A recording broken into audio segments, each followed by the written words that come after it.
নমস্কার। সৎপ্রসঙ্গ আলোচনায় আজ পাঠ করব রামকৃষ্ণ মঠ মিশনের অষ্টম অধ্যক্ষ মহারাজ স্বামী বিশুদ্ধানন্দজির কিছু কথা, বক্তব্য, বাণী। তৃণাদপি শুনিচেন তরৌরিব সহিষ্ণুনা অমানিনা মানদেন কীর্তনীয় সদা হরি। মহাপ্রভু তার শিক্ষাষ্টকের এই শ্লোকটিতে বলে গেছেন, হরিনামের অধিকারী কে? দীনতা, সহিষ্ণুতা এবং নিরভিমানতা এই তিনটি মূল্যবান অলঙ্কার ভক্ত জীবনের। ভক্তেরা এই তিনটি গুণে ভূষিত হয়ে শ্রী ভগবানের নাম গুণানুকীর্তন করেন। ভগবানের সবই আছে, তার ভাণ্ডার পরিপূর্ণ। কতজন তার কাছে কত কি চাইছে, তিনি ওইসব অভিলষিত বস্তু দিয়ে সকলের মনস্কামনা পূর্ণ করছেন। ভক্তের কাছে তিনি শুধু একটি জিনিস চান, কেউ যদি তাকে সেটি দিতে পারে তাহলে তিনি বড়ই প্রীত হন। সেই জিনিসটি হলো দীনতা।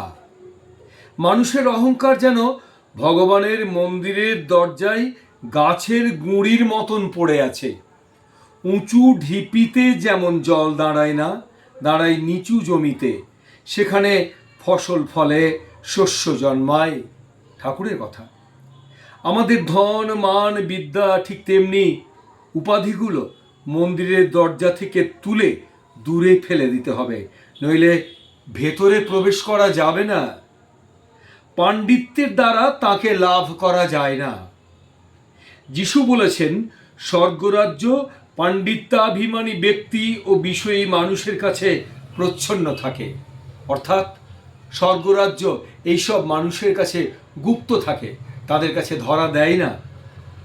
কাজেই দীনতা চাই, তারপর সহিষ্ণুতা। গীতায় বলছেন তিতিক্ষার কথা। শ্রী ভগবান বলছেন, তাং তিতিক্ষস্য ভারত। অর্জুন, ইন্দ্রিয় ও বিষয়ের সংযোগ বিয়োগে সুখ দুঃখের উৎপত্তি হয়, এরা আসে আবার চলে যায়। সুতরাং তুমি হর্ষ বিষাদ শূন্য হয়ে এসব সহ্য করতে শেখো। ঠাকুরও বলেছেন,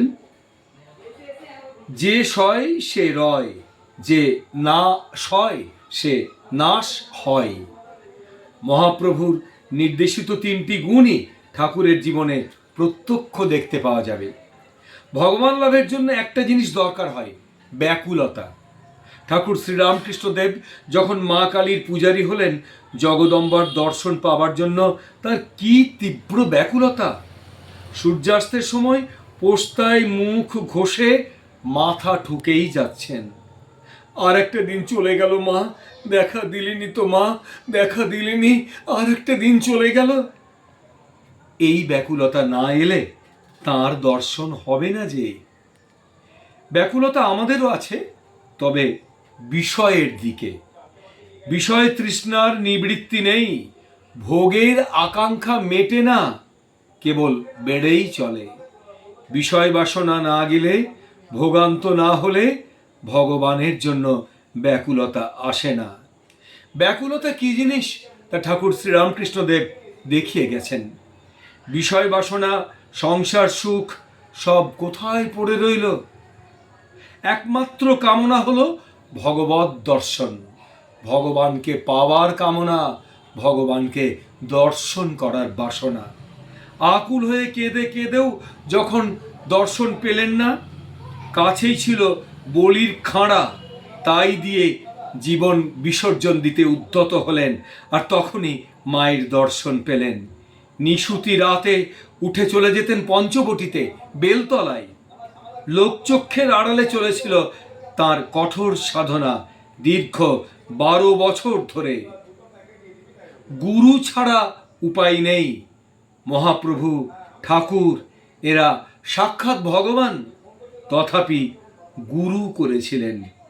গীতার বাণী আমরা বুঝতে পারতামই না যদি না ঠাকুরের জীবন আমাদের সামনে থাকত। ঠাকুরের জীবন দেখলে, তার আদর্শ অনুসরণ করে চললে সব হয়ে যাবে। আর শাস্ত্রাদি বেশি পড়তে হবে না। হরিনামের অধিকারীর যে তিনটি গুণ মহাপ্রভু বলেছেন ঠাকুরের জীবনে তার পূর্ণ প্রকাশ আমরা দেখতে পাই। শুধু শাস্ত্র পড়ে আর উপদেশ শুনে শুনে কি হবে যদি আমরা তার আদর্শ অনুসরণ না করি? ওং নিরঞ্জনম নিত্যম অনন্ত রূপম ভক্তানুকম্পা ধৃত বিগ্রহং বৈ ঈশাবতারং পরমেশমিড্ডং তং রামকৃষ্ণং শিরসা নমামি। জয় ঠাকুর, জয় ঠাকুর, জয় ঠাকুর।